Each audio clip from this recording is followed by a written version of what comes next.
अस्सलाम वालेकुम, welcome to all of you. आज के लेक्चर में हम लोग नेक्स्ट हमारे जो न्यूमेरिकल प्रॉब्लम है वो हम सॉल्व करेंगे। प्रीवियस लेक्चर में हमने जो सिंपल पेंडुलम है उससे रिलेटेड हमने कुछ प्रॉब्लम सॉल्व किए थे, जो कि chapter number 1 simple harmonic motion and waves के में मौजूद है। सो आज हम उनका सेकंड जो पार्ट है वो हम सॉल्व करेंगे। स्टेटमेंट देख लेते हैं न्यूमेरिकल की क्या है। Find the time period of a simple pendulum of 1 metre length placed on earth and on moon.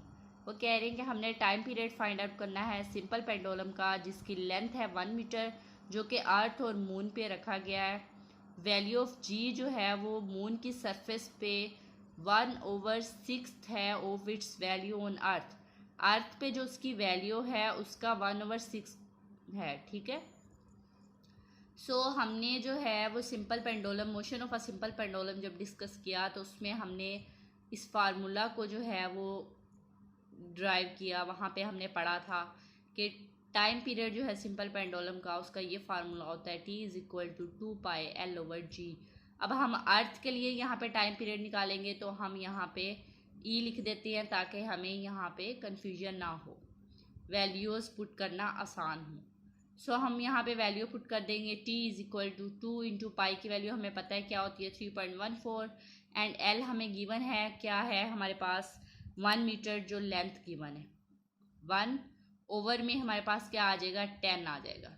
अब अगर हम इसको सिंप्लीफाई करते हैं तो 2 को जब हम मल्टीप्लाई करेंगे 3.14 से तो हमारे पास आता है 6.28 एंड 1 को हम डिवाइड करें 10 पे तो हमारे पास 0.1 स्क्वायर रूट में आ जाएगा।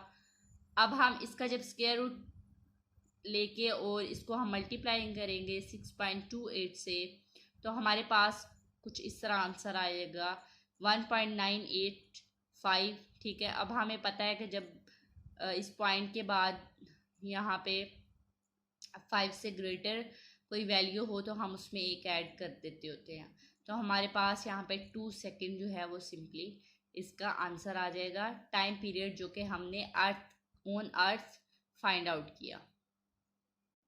हमें स्टेटमेंट में ये बात कही गई है कि जो जी एम की वैल्यू है वो हमारे पास जी ई का 6th पार्ट है। तो हम यहाँ से हमें पता है जी ई की वैल्यू हमारे पास 10 है तो 1/6, और यहाँ पे अगर हम जी की वैल्यू पुट करते हैं सिंपली क्या करेंगे 10 को डिवाइड करेंगे 6 पे तो हमारे पास वैल्यू आ जाएगी 1.6, जो कि वैल्यू है हमारे पास किसकी जी एम की। अब हमें पता है फार्मूला का क्या फार्मूला है हमारे पास T=2πL/G। अब यहाँ पे हम मून के लिए कर रहे हैं तो हम क्या करेंगे यहाँ पे जी एम लिख देते हैं, ठीक है। अब सिंपली हम वैल्यूज पुट कर देंगे। अब हमारे पास यहाँ पे वैल्यू हमें जो गिवन है T=2 इंटू 3.14 1/1.6, जो हमने यहाँ पे जी एम की वैल्यू निकाली थी वो पुट कर दी। अब क्या करेंगे इसको इससे मल्टीप्लाई करेंगे तो 6.28 आ गया। जब हम 1 को डिवाइड करेंगे 1.6 पे तो हमारे पास आ जाएगा 0.598। इसका स्क्वायर रूट लेंगे, जो भी वैल्यू आएगी हमारे पास उसको हम मल्टीप्लाई कर देंगे 6.28 से तो हमारे पास जो फाइनल आंसर है वो आ जाएगा 4.9 सेकेंड टाइम पीरियड। ये था हमारा मून के लिए। ये था हमारा प्रॉब्लम। अब नेक्स्ट जो है उसकी स्टेटमेंट हम देख लेते हैं। प्रॉब्लम की स्टेटमेंट कुछ इस तरह से है। If 100 waves pass through a point of medium in 20 second, ठीक है, what is frequency and time period of wave की हमने फ्रीक्वेंसी और टाइम पीरियड फाइंड आउट करना है, जबकि 100 वेव्स जो हैं वो एक पॉइंट से पास कर रही हैं, ठीक है, मीडियम के। टाइम हमें दिया गया है 20 सेकेंड का। हमने फाइंड करना है इसकी फ्रीक्वेंसी और जो पीरियड है टाइम पीरियड ऑफ वेव वो हमने फाइंड आउट करना है। उसके बाद वेवलेंथ अगर 6 सेंटीमीटर है तो हमने इसकी वेव स्पीड फाइंड आउट करनी है वो क्या होगी, ठीक है। इस न्यूमेरिकल के भी 2 पार्ट्स हैं। सो हम फर्स्ट कर लेते हैं। फर्स्ट में क्या हमने फाइंड करना है, टी हमें गिवन है, time period that is equal to 20 second, और हमें यहाँ पे नंबर ऑफ़ वाइब्रेशंस भी बता दी गई हैं, कितनी है 100। सो नंबर ऑफ़ वाइब्रेशन को हम n से डिनोट करते हैं, और हमारी वेव लेंथ भी दे दी गई है, कितनी है 6 सेंटीमीटर। अगर हम इस सेंटीमीटर को मीटर में कन्वर्ट करें तो हमारे पास कितने मीटर्स आएगा, 0.06 मीटर।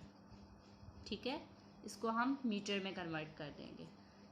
सो अब हमें पता है फ्रीक्वेंसी जो है वो किसके इक्वल होती है। फ्रीक्वेंसी की हमने डेफिनेशन पढ़ी थी, हमने कहा था कि 1 सेकेंड जितने नंबर ऑफ़ वाइब्रेशन जो हैं वो कंप्लीट होते हैं, या 1 सेकेंड के अंदर बॉडी जितने नंबर ऑफ़ वाइब्रेशन करता है उसको हम बोलते हैं फ्रीक्वेंसी। ठीक है, तो N/T नंबर ऑफ़ वाइब्रेशन पर सेकेंड। नंबर ऑफ़ वाइब्रेशंस हमें गिवन है 100 है हमारे पास, और जो टाइम पीरियड है वो भी गिवन है 20। इट्स मीन हम इसमें से फ्रीक्वेंसी इजीली फाइंड आउट कर सकते हैं। 100 को 20 पे डिवाइड करेंगे तो 5 हर्ट्ज जो है हमारे पास आंसर आ जाएगा फ्रीक्वेंसी का। फ्रीक्वेंसी का यूनिट जो है हर्ट्ज है, ये हमें पता है। टाइम पीरियड अब हमने इसका फाइंड करना है, तो टाइम पीरियड जो है वो रेसिप्रोकल किसका है हमारे पास, फ्रीक्वेंसी का। फ्रीक्वेंसी हमारे पास आ गई है, हमने इसकी कैलकुलेशन कर ली है, तो हम यहाँ से टाइम पीरियड जो है वो इजीली फाइंड आउट कर सकते हैं। 1/5, एंड हमारे पास 1 को जब डिवाइड करते हैं 5 पे, तो हमारे पास 0.2 सेकेंड जो है क्या आ जाता है, इसका टाइम पीरियड आ जाएगा। अब हमारे पास एक रिलेशन है वेलोसिटी, वेवलेंथ और फ्रीक्वेंसी का। ठीक है, वेव स्पीड जो है इसका फ्रीक्वेंसी और वेवलेंथ का जो हमारे पास इस तरह से आता है v=f लैम्डा। ठीक है, अब हमें क्या फाइंड करना है, प्रॉब्लम में हमें क्या पूछा गया है, कैलकुलेट द वेव स्पीड। हमें इसकी क्या फाइंड आउट करनी है। अगर आप यहाँ पे न्यूमेरिकल देखें तो उन्होंने कहा है कि आपने वेवलेंथ दे दी गई है, हमने वेव स्पीड फाइंड आउट करनी है। वेवलेंथ है, फ्रीक्वेंसी भी हमने फाइंड कर ली है, तो हम इस फार्मूला में वैल्यूज़ पुट कर देंगे। v=, फ्रीक्वेंसी आई है 5 हर्ट्ज, और वेवलेंथ कितनी है 0.06 मीटर। ठीक है, अब हम 5 को मल्टीप्लाई करें 0.06 से, तो हमारे पास आता है 0.3। अब वेलोसिटी का यूनिट यहाँ से हमें निकालना चाहें, हम इसमें से भी ड्राइव कर सकते हैं। 5 क्या था, इसका यूनिट फ्रीक्वेंसी का हर्ट्ज, और यहाँ पे जो वेवलेंथ है उसका है हमारे पास यूनिट मीटर, तो ये आ जाएगा मीटर। जो वेव स्पीड है इसका यूनिट आ जाएगा मीटर पर सेकेंड। वेलोसिटी का जो यूनिट है वो हमारे पास होता है मीटर पर सेकेंड। v=0.3 मीटर पर सेकेंड जो है हमारे पास वेव स्पीड आ जाएगी। ये था सॉल्यूशन हमारे पास इस न्यूमेरिकल प्रॉब्लम का। इस प्रॉब्लम में हमारे पास a transverse wave produce on a spring has a frequency of 190 hertz travel along the length of spring of 90 metre in 0.5 second. वो कह रहे हैं कि हमारे पास एक ट्रांसवर्स वेव प्रोड्यूस होती है एक स्प्रिंग में जिसकी फ्रिक्वेंसी है 190 हर्ट्ज। ठीक है, और जो लेंथ है स्प्रिंग की वो 90 मीटर कब होती है, जब इन 0.5 सेकेंड्स में। ठीक है, इसकी जो लेंथ है वो 90 मीटर हो जाती है, और उसके लिए जो टाइम दरकार है वो 0.5 सेकेंड है। हमने इसमें 3 चीज़ें फाइंड आउट करनी है। एक तो इस वेव का जो पीरियड है वो, दूसरा इस वेव की स्पीड, और थर्ड वन जो है वो वेव लेंथ स्पीड की, इस वेव की। सो हमारे पास जो चीज़ें गिवन है यहाँ पे, फ्रिक्वेंसी हमें गिवन है 190 हर्ट्ज़ है, डिस्प्लेसमेंट भी दे दिया गया है, 90 में जो है टाइम सिस्टम कवर कर रहा है 0.5 सेकेंड है। फर्स्ट पार्ट अगर हम सॉल्व करते हैं टाइम पीरियड, तो हमें पता है टाइम पीरियड जो है वो रेसिप्रोकल है फ्रीक्वेंसी का। फ्रीक्वेंसी हमें गिवन है, यहाँ से हम time period easily find out कर सकते हैं। 1/190 आ जाएगा। जब हम इसको डिवाइड करेंगे 1 को 190 पे, तो हमारे पास 0.005 सेकेंड्स। ठीक है, ये हमारे पास टाइम पीरियड आ गया। तो हम इसका जो पार्ट बी है वो अगर देखें, तो हमने इसकी स्पीड फाइंड आउट करनी है ऑफ वेव।